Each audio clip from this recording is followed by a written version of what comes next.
திருக்கழுக்குன்றில் செல்வா போற்றி பொறுப்பமர் பூவனத்து அரணே போற்றி. கழுக்குன்று அதனில் வழுக்காதிருந்தும் அப்படின்னு இன்னொரு இடத்துல சொல்லாரு. கழுக்குன்று அதனில் வழுக்காதிருந்தும் புறம்பயம் அதனில் அறம்பல அருளியும்னு ஒரு இதுக்கு முந்தைய பகுதியில ஒரு பகுதியில சொல்லியிருக்கிறார்.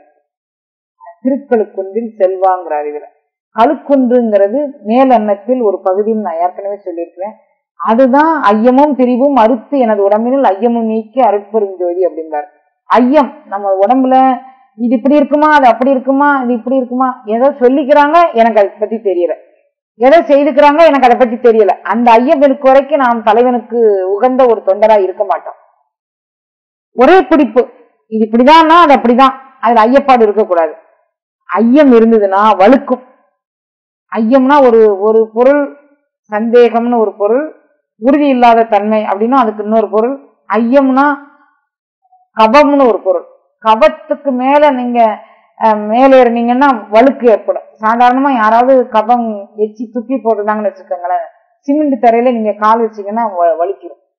நீங்க வாசி நிலையை மேலேற்றுவதற்கு கபம் உங்களுக்கு ஒரு இடையூறாக இருக்கும். மேல் அன்னத்தில் அவை ஒட்டி கொண்டு இந்த கபம் நம்மளை வாசியை மேல் செல்ல விடாமல் இந்திரயோனி திறப்பதற்கான அந்த நடை திறப்பதற்கான திறவுகோலை அது நமக்கு சரியான இடத்தில் பொருத்தாது.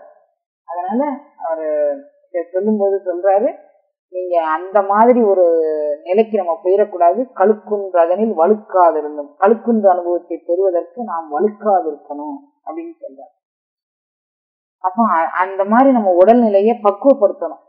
வெயில், மழை, அதீதமான வெயில், அதீதமான மழை, அதீதமான பனி, எதுக்கும் நம்ம உடம்ப நம்ம உட்படுத்தக்கூடாது. ஏன்னா பேரண்ட நாயகனை உள்வாங்குவதற்கான பயிற்சி நிலைகள்ல சில சிதறல்கள் ஏற்படுவதற்கு இது வழிவகுக்கும். அப்படிங்கிறதுனால உடம்பை கொஞ்சம் பேணி பார்த்துக்கணும். உடம்பார் அழியின் உயிரால் அழிவர், திடம்பட மெய்ஞானம் சேரவும் மாட்டார். உடம்பு அழிஞ்சிச்சுன்னா உயிரும் அழிஞ்சிரும். ரெண்டும் அழிஞ்சு போச்சுன்னா சூரியன் காட்டிடை சென்று சுட்டிட்டு நீரில் குளித்து நினைப்பு ஒழிஞ்சிருவாங்க. அப்ப நம்ம பேரண்ட நாயகனை நமக்குள்ள உள்வாங்கிக்க முடியாது. அப்ப உடம்ப அழியாம பாதுகாக்கணும், உயிரை அழியாம பாதுகாக்கணும். இதுதான் நம்ம செய்ய வேண்டியது. அதனால திருக்கழுக்குன்றில் செல்வா போற்றி பொறுப்பமர் பூவனத்து அரணே போற்றி. நம்ம கழுக்குன்றில் வழுக்காதிருந்தா அது செல்வமாக நின்று அந்த அருள் அனுபவத்தை தரும். அப்படிங்கிறதுனால திருக்கழுக்குன்றில் செல்வா போற்றி பொறுப்பமர் பூவனத்து அரணே போற்றி.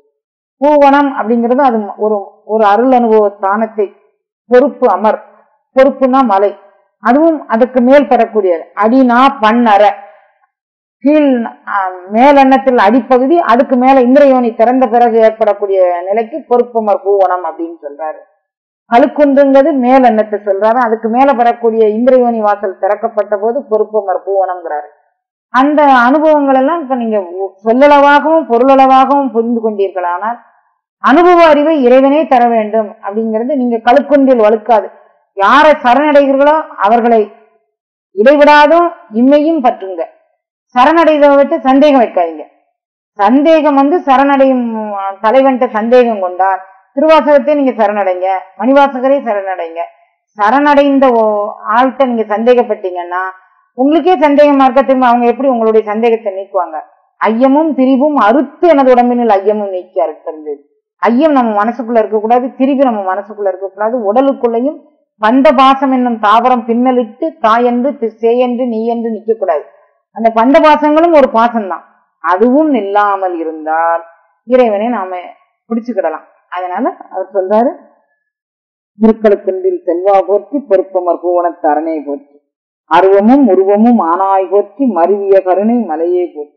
இந்த அருள் அனுபவத்துக்கு மேல போகும்போது இறைவனுடைய தன்மை எப்படி இருந்தது, அந்த அனுபவம் எப்படி இருந்ததுன்னா, அருவம் உருவம் இவைகள்லாம் தோற்றத்துக்கு வரும்போது இருக்கு, அனுபவத்துக்கு வரும்போது இவைகள்லாம் இல்ல. அருவமும் உருவமும் ஆனாய் போற்றி. அந்த அருவம் உருவம் கடந்த நிலையில் இறைவன் இருக்கிறான். அவன் மருவிய கருணை மலையை போற்றி. எந்த உயிர் சரணடைதோ அந்த உயிரை மருவி நின்று கருணை மலையாக அவர்களுக்கு அருள் அனுபவத்தை பொழிகின்றான். சரணடைந்த உயிர்களுக்கு கருணை பாய்ச்சக்கூடிய அருள் வல்லபம் படைத்த கருணையாளன் அவன் அப்படின்னு சொல்றார். துரியமும் இறந்த சுடரே போற்றி தெரிவரிதாகிய தெளிவே போற்றி. துரியமும் இறந்த சுடரே பற்றி. துரியம்னா நனவு நிலை, கனவு நிலை, சொப்பன நிலை, அது கடந்த நிலைக்கு பேரு துரிய நிலைன்னு பேரு. இப்ப நம்ம சாதாரணமா இப்ப நம்ம பேசிக்கிட்டு இருக்கிறது நனவு நிலை. அப்புறம் தூக்க நிலை. தூக்க நிலையில சொப்பனம் வந்துடும். அப்ப கனவு, நனவு, சொப்பனம், அதை கடந்த ஒரு நிலைக்கு பேரு துரியம் நிலை. இந்த அருள் அனுபவங்கள் எல்லாம் கடந்தது, உடல் சார்ந்த நிலைகள் கடந்தது இது அப்படிங்கிறதுக்கு துரியமும் இறந்த சுடரே போற்றி பெரிவரிதாகிய தெளிவே போற்றி. அதை ஒரு வரையறைக்குள் கொண்டு வந்து இந்த வண்ணத்தில் இந்த வடிவத்தில் இருக்கலாம் அப்படின்னு சொல்லி நம்ம சொல்ல முடியாது. தெரிவரிதாகிய தெளிவு, ஐயம் திரிவு நீக்கிய இடத்தில் ஒரு தெளிவு பிறக்கும். இதுதான் பேரண்ட நாயகனுடைய அருள் வெள்ளமாக இருக்கலாம், அல்லது அந்த அருள் வெள்ளத்துல ஒரு சின்ன துளியா இருக்கலாம். இதுக்கு மேல போக போக முழுமையான வெள்ளத்தை பார்க்கலாம். நாம இப்ப எங்கேயாவது ஒரு சைட் சீயிங் அப்படிங்கிற மாதிரி ஒரு இடத்துக்கு நீங்க போறீங்க வச்சுப்போம், மிக நெடும்பாதையா நீங்க உங்களுடைய பயணம் இருக்கும்போது முதல்ல அந்த பயணத்தினுடைய எல்லைக்கு ஒரு மலை உச்சிக்கு நீங்க போகும்போதே பார்க்கலாம். இதுல திருவிடைமருது ஸ்ரீசைலம்னு ஆந்திரால ஒரு மலைமேல் ஒரு கோயில் இருக்கு. அந்த மலைமேல் உள்ள கோயில்ல அந்த மேல மலைக்கு ஏறும்போதே அந்த வேன் மலையை போய் தொட போகும்போதே ஒரு எங்கும் இல்லாத ஒரு மௌனம் அப்படியே கவிக்கொள்ளும். அதுல பயணிச்சுக்கிட்டே போனீங்கன்னா பலதரப்பட்ட சுகந்த மனங்களை நம்ம உணரலாம். முதல்ல உள்ள நுழையும் போதே அந்த மௌனம் நம்மளை வந்து கப்பிக்கும். அதுக்கப்புறம் அடர்ந்த சோலை, இரண்டு பக்கத்திலயும் அடர்ந்த சோலை, மத்தியில பாதை போட்டிருப்பாங்க. ஒரு வர்றதுக்கு ஒரு பாதை, போறதுக்கு ஒரு பாதை. மலையில பயணம் இரவு 8 மணிக்கு பிறகு அங்க பயணிக்க முடியாது, டோல்கேட் கூட்டிக்குவாங்க. அந்த இதுல பயணிச்சுட்டு போகும்போதே ஒரு சுகமா இருக்கும். இதுவே இவ்வளவு சுகமா இருந்ததுன்னா கோடையிலே இளைப்பாறிக்கொள்ளும் வகை கிடைத்த குளிர் தருவாக இருக்கக்கூடிய இந்த கண்ணுக்கு தோற்றக்கூடிய இந்த இயற்கை காட்சிகளை இவ்வளவு சுகமா இருக்குன்னா, தெரிவரிதாகிய தெளிவாக நம் உள்ளத்திற்குள்ளும் உணர்வுக்குள்ளும் நின்று அவன் அருள் அனுபவத்தை பாய்ச்சும் போது அவ்வளவு எவ்வளவு சுகமா இருக்கும். அதை ஒரு கற்பனை பண்ணி பாருங்க. சாதாரண கோடை வெயில்ல போய் ஒரு இடத்துல போய் நிற்கும் போது அந்த மலையும் அந்த மலையிலிருந்து வரக்கூடிய அந்த செடி கொடிகள் அசைவுல ஒரு ஓங்கார துணி ஒரு துணி ஏற்படும். அந்த கைலை ஒளியே காலத்து ஒளியாக அது ஒலிக்கக்கூடிய அந்த ஒலியை கேட்கும் போதே அந்த ஓங்கார துணிலேயே நம் வசம் இழப்போம்னா, அருள் அனுபவத்தில் நாம் மூழ்கி அந்த அருள் நிலையில் நாம நிற்கும் போது அது எவ்வளவு அமைதியையும் ஆனந்தத்தையும் தரும் நீங்க நினைச்சு பாருங்க. அதனால துரியமும் இறந்த சுடரே போற்றி தெரிவரிதாகிய தெளிவே போற்றி தோளாமுத்த சுடரே போற்றி ஆளானவர்களுக்கு அன்பா போற்றி. இறைவன் துளையிட்ட முத்தை விட துளையிடப்படாத முத்து மிகவும் ஒளி பொருந்தியதாக இருக்கும். துளையிட்ட முத்தில் எப்படின்னா ஒளி ஊடுருவி சென்று இந்த பக்கமும் அந்த பக்கமும் வெற்றிடம் ஏற்படுத்திடும். துளையிடப்படாத முத்து வந்து மிகவும் வெண்மையாகவும் ஒளிமிக்கதாகவும் இருக்கும். அதனால தோளா முத்துனா துளையிடப்படாத முத்தாக இறைவன் இருக்கிறான். அவனை போய் யார் துளையிட முடியும்? ஆனா ஆளானவர்களுக்கு, யாரெல்லாம் அடிமையாக இந்த பேரண்ட நாயகனை சரணடைகிறார்களோ அவர்களுக்கு அவன் அன்பனாக, யாவராயினும் அன்பரன்றி அறியோனாதவன் அப்படின்னு இன்னொரு இடத்துல சொல்றாரு. அன்பர்களுக்கு அவன் அன்பனா இருக்கிறான். அதனால தோளாமுத்த சுடரே போற்றி ஆளானவர்களுக்கு அன்பா போற்றி. யார் அவனுக்கு அடிமையானவங்களோ, யார் அவனை சரணடைகிறார்களோ, யார் அவனை முழுமையாக நம்பி ஐயம் திரிவு எதுவும் இல்லாம இது இப்படிதான், இதுக்கு மேலால உண்டான அருள் அனுபவ நிலையை அவன் நமக்கு காமிச்சு தருவான். அப்படி ஒரு சரணாகதி செய்யக்கூடிய அடியவர்களுக்கு அவன் அவர்களை விட அடியவர்களாக இருந்து அவர்களுக்கு அருள் அனுபவத்தை நல்கின்றான் அப்படின்னு சொல்றாரு. ஆறா அமுதே அருளை போற்றி பெராயிரமுடை பெம்மான் போற்றி. இறைவன் வந்து ஒரு நாமம் ஒரு உருவம் ஒன்றும் இல்லாம், ஆனா 1000 திருநாமம் சொல்லி அவனை எல்லாரும் பாராட்டுறாங்க. எதுக்காக வேண்டி? இப்ப நம்ம சங்கத்துக்கு வராங்கன்னு வச்சுக்கோங்க.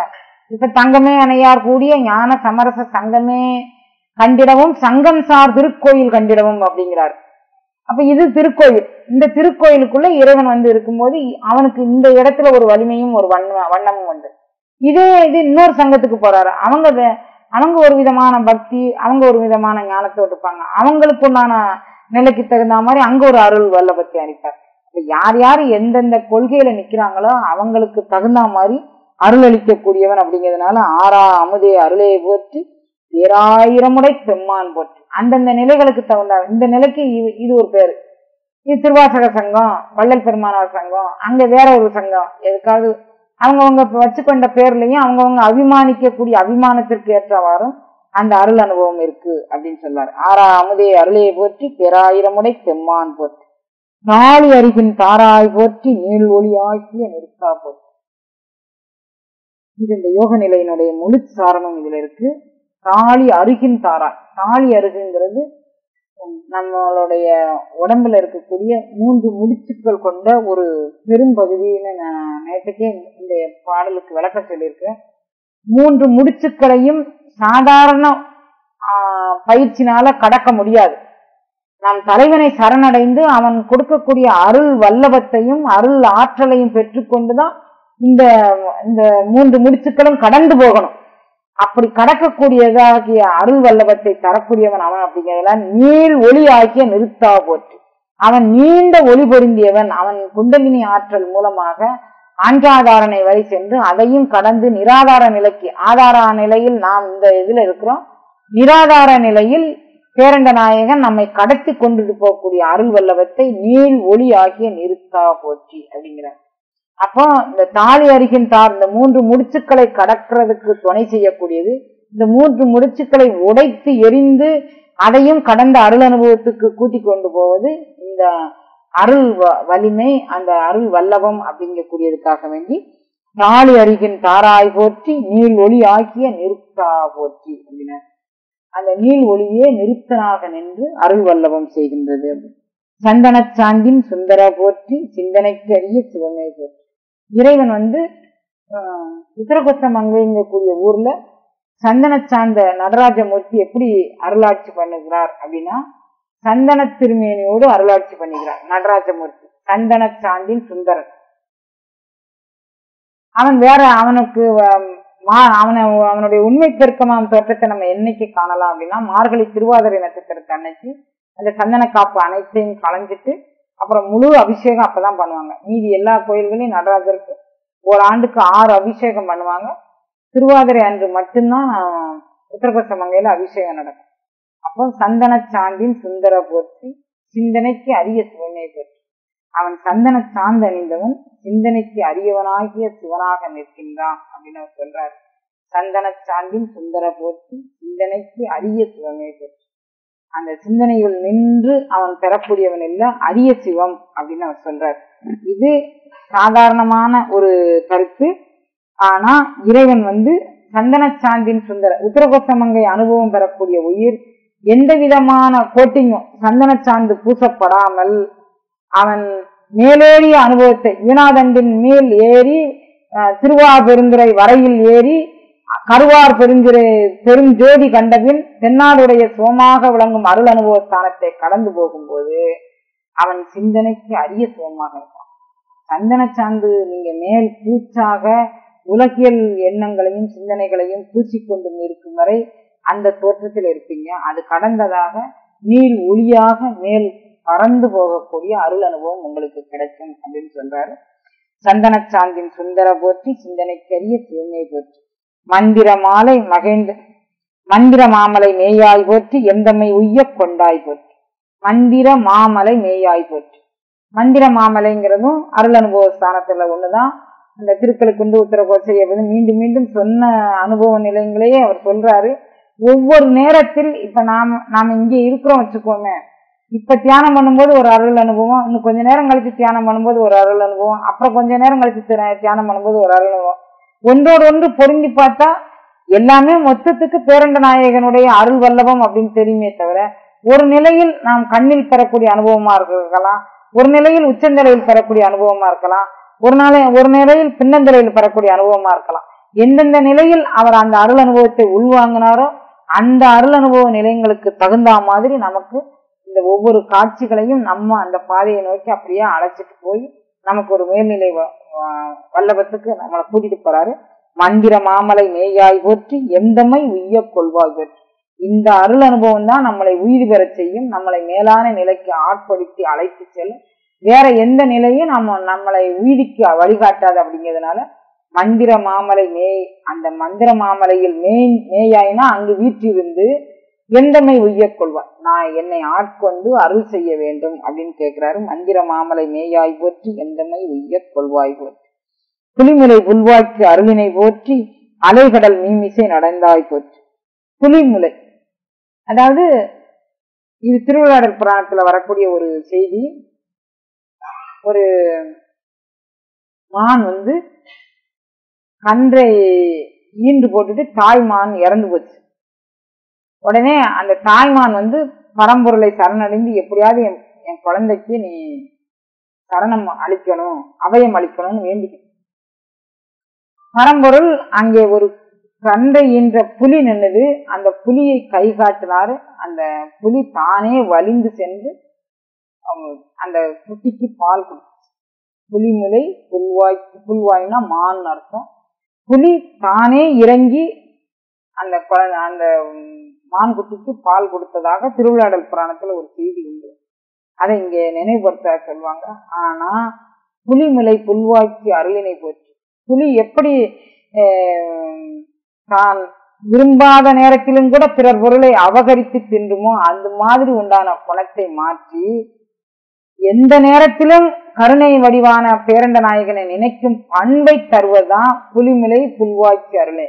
அந்த புலியினுடைய இயற்கை பண்பை மாற்றி, அது மான பார்த்த உடனேயுமே அதை அடிச்சு திங்கக்கூடிய குணம், அதை மாற்றி அமைத்தது பேரண்ட நாயகனுடைய அருள் வல்லவம். என்னுள் இருந்து என்னை வஞ்சித்து கொண்டிருக்கக்கூடிய, மேலும் மேலும் பொருள் சேர்க்கணும், மேலும் மேலும் ஆடம்பரமாக வாழணும், மேலும் மேலும் நான் அங்க போனேன் இங்க போனேன், இதுவைகள்லாம் பிறவிக்கு வித்து. நம்ம இன்னும் இந்த பிறவி தப்பினால் வேறு எந்த பிறவி வாய்க்குமோன்னு எல்லாரும் பாடியிருக்காங்க. இப்பிறவி தப்பினால் வேறு எப்பிறவி வாய்க்குமோ யாது வாய்க்குமோ என்று அஞ்சினேன். நான் இந்த பிறவியை தான் மனித பிறவின்னு நினைச்சுக்கிட்டு இருக்கிறோம். மனித பிறவி எடுத்த பிறகும் கல்லானால் அகலிகை அப்படின்னு சொல்லியிருக்கிறாங்க. அப்போ மனித பிறவி எடுத்த பிறகும் கல் பிறவி ஒண்ணு கிடைக்குன்னா நமக்கு என்ன பிறவி கிடைக்குன்னு சொல்ல முடியாது. அதனால ஒரு புழுவாய் பிறக்கணும்னு எல்லாரும் பாடுறாங்க. அப்ப இதெல்லாம் நமக்கு மனித பிறவி கிடைச்சது, நம்ம வீடு பேர் அடைஞ்சிருவோம் அல்லது மோட்சம் பெற்றுவோம் அல்லது நமக்கு இனிமே பிறவி கிடையாது அப்படின்னு நினைக்க முடியாது. நம்மகிட்ட இருக்கக்கூடிய வஞ்சனைகளை மாற்றி அமைத்து நாம் நெறியாக வாழ்ந்தோன்னு சொன்னா நமக்கு இறைவன் வீடு பேர் அளிப்பான். எந்த தவறுகள் செய்திருந்தாலும், எந்த நிலையில் நாம வாழ்ந்திருந்தாலும், எப்போ சரணடைந்தோமோ அப்போ அனைத்து குற்றங்களையும் பொசுக்கி எடுத்துட்டு நம்ம ஏற்றுக்கொள்வான். அப்படிங்கறதுனாலதான் புலிமுலை, இதுக்கு முன்னால அந்த புலி தப்பு செஞ்சுட்டு தானே செய்யும், எல்லா பொருளையும் அடிச்சுதானே சாப்பிட்டுருக்கோம். இப்ப புல்வாய்க்கு, இப்ப மான்குட்டிக்கு பால் அளிக்கக்கூடிய கருணையை மட்டுமே கொண்டு அந்த புலியினுடைய ஏனைய தவறுகளை எல்லாம் மன்னித்து இறைவன் ஏற்றுக்கொள்வது மாதிரி, நான் இப்போது சரணடைந்திருக்கிறேன், என்னுடைய குற்றங்களை மன்னித்து நீ என்னை ஏற்றுக்கொள்ள வேண்டும் அப்படின்னு நம்ம எந்த உயிர் சரணடைதான் அந்த உயிரை இறைவன் ஏன்று கொண்டு புலிமுலை புல்வாய்க்கு அருளினை. எப்படி அந்த தாய்ப்பாலுக்கு இயங்குத மான்குட்டிக்கு பால் அளிக்கிறானோ அது மாதிரி கருணை அமுதாகிய பாலை, இயன்கங்கை அமுதாகிய கங்கா அமுதை நமக்கு அளிப்பான் இறைவன் அப்படின்னு அவர் சொல்றாரு.